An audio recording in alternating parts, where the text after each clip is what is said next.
Have you ever noticed how some people seem to move through the world like they re-invisible by choice? Not because they lack confidence, not because they're afraid, but because they've made a quiet decision that the rest of us can't quite understand. You see them at parties, standing on the periphery with a slight smile. You watch them in meetings, speaking only when they have something essential to say. They don't broadcast their achievements. They don't perform their lives for an audience. And in a world that screams, "Look at me," their silence feels almost radical. There's something strange about this, isn't there? In an age where visibility equals value, where your worth is measured in likes and followers and shares, these people have opted out of the race entirely. They're not competing, not even watching from the sidelines. They've simply left the stadium. So what do they know that the rest of us don't? Why does their quietness sometimes feel more powerful than anyone's noise? Let's start with what this isn't. This isn't about shyness, though.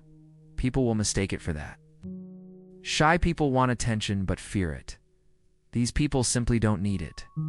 The distinction matters. This isn't about social anxiety, where every interaction feels like walking through fire. These people can be socially graceful when they choose to be. They just choose it less often than you'd expect. And it's not about superiority or judgment. They're not looking down at the attention seekers with contempt. They're just elsewhere, operating on a different frequency entirely. But here's the thing. Our brains aren't wired to understand this easily. Mirror neurons fire when we see others seeking validation because we recognize that drive in ourselves. It's primal. It's human. From infancy, we learn that attention equals survival. A baby who doesn't get noticed doesn't get fed. So when we encounter someone who's genuinely indifferent to being noticed, it creates cognitive dissonance. It doesn't compute. Here's what's really happening beneath the surface. People who don't chase attention have usually developed what psychologists call a secure internal locus of validation. That's academic speak for something profound. They've learned to be their own audience. Think about what that means. Most of us outsource our sense of worth. We need the external mirror, the praise, the recognition, the visible proof that we matter. We're constantly checking, am I doing this right? Do they like it? Do they like me? Our self-worth is a democracy and everyone gets a vote. But these people, they've made their self-worth a dictatorship of one. And they're the dictator. This didn't happen by accident. Research in attachment theory shows us that this pattern often develops in one of two ways. Sometimes it comes from having been seen so completely as a child that external validation becomes redundant. When you've been deeply witnessed, when your internal world has been recognized and valued for what it is, you stop needing the crowd to confirm you exist. You already know. Other times, this is where it gets complex. It comes from the opposite. From learning early that external attention was unreliable, conditional, or even dangerous. So you built your sense of self in the dark, stone by stone, with no audience. You became your own fortress. And this is where it gets fascinating.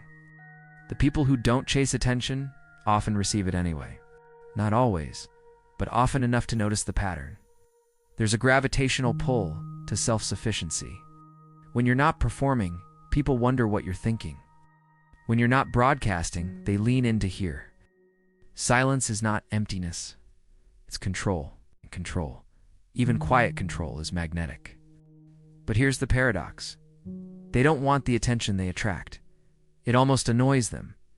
It's like being allergic to gold. Everyone else sees treasure, and they see something that makes them itch.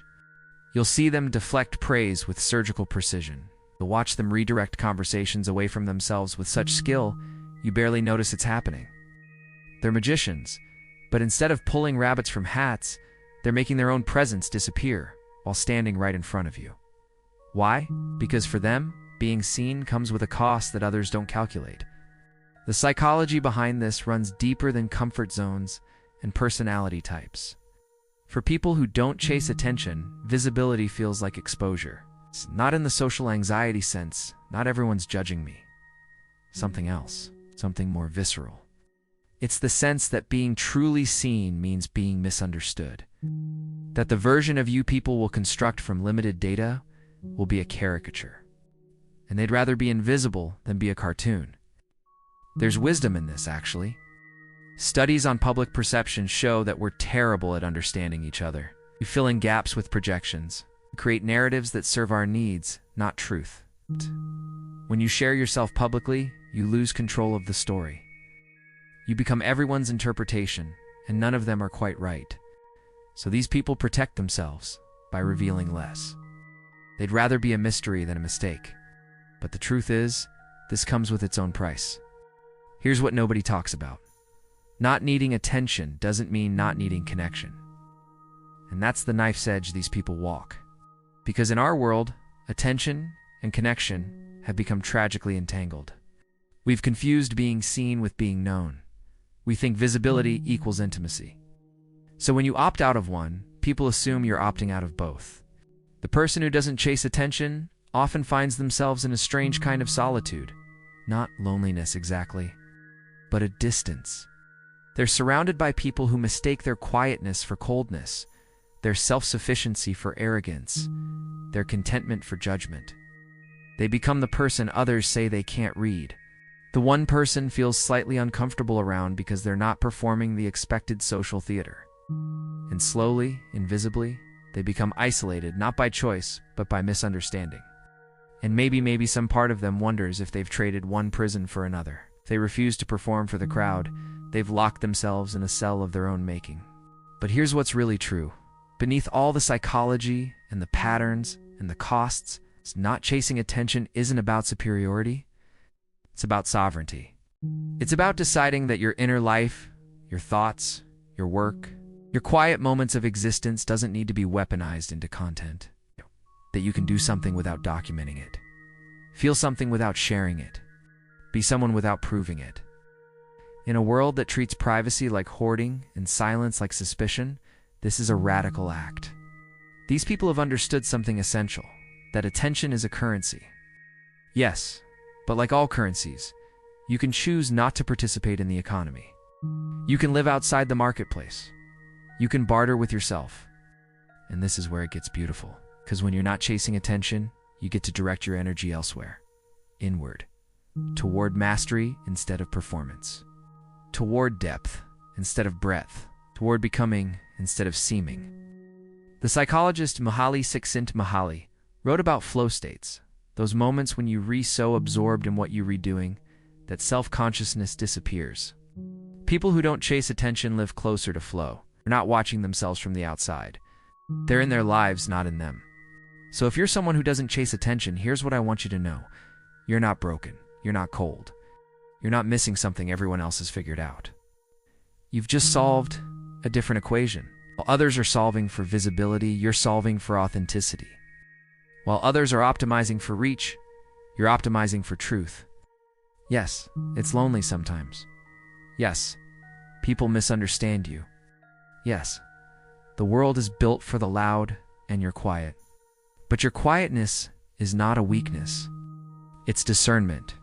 You've looked at the attention economy and said, no, thank you. I'll invest elsewhere. And maybe you're the canary in the coal mine.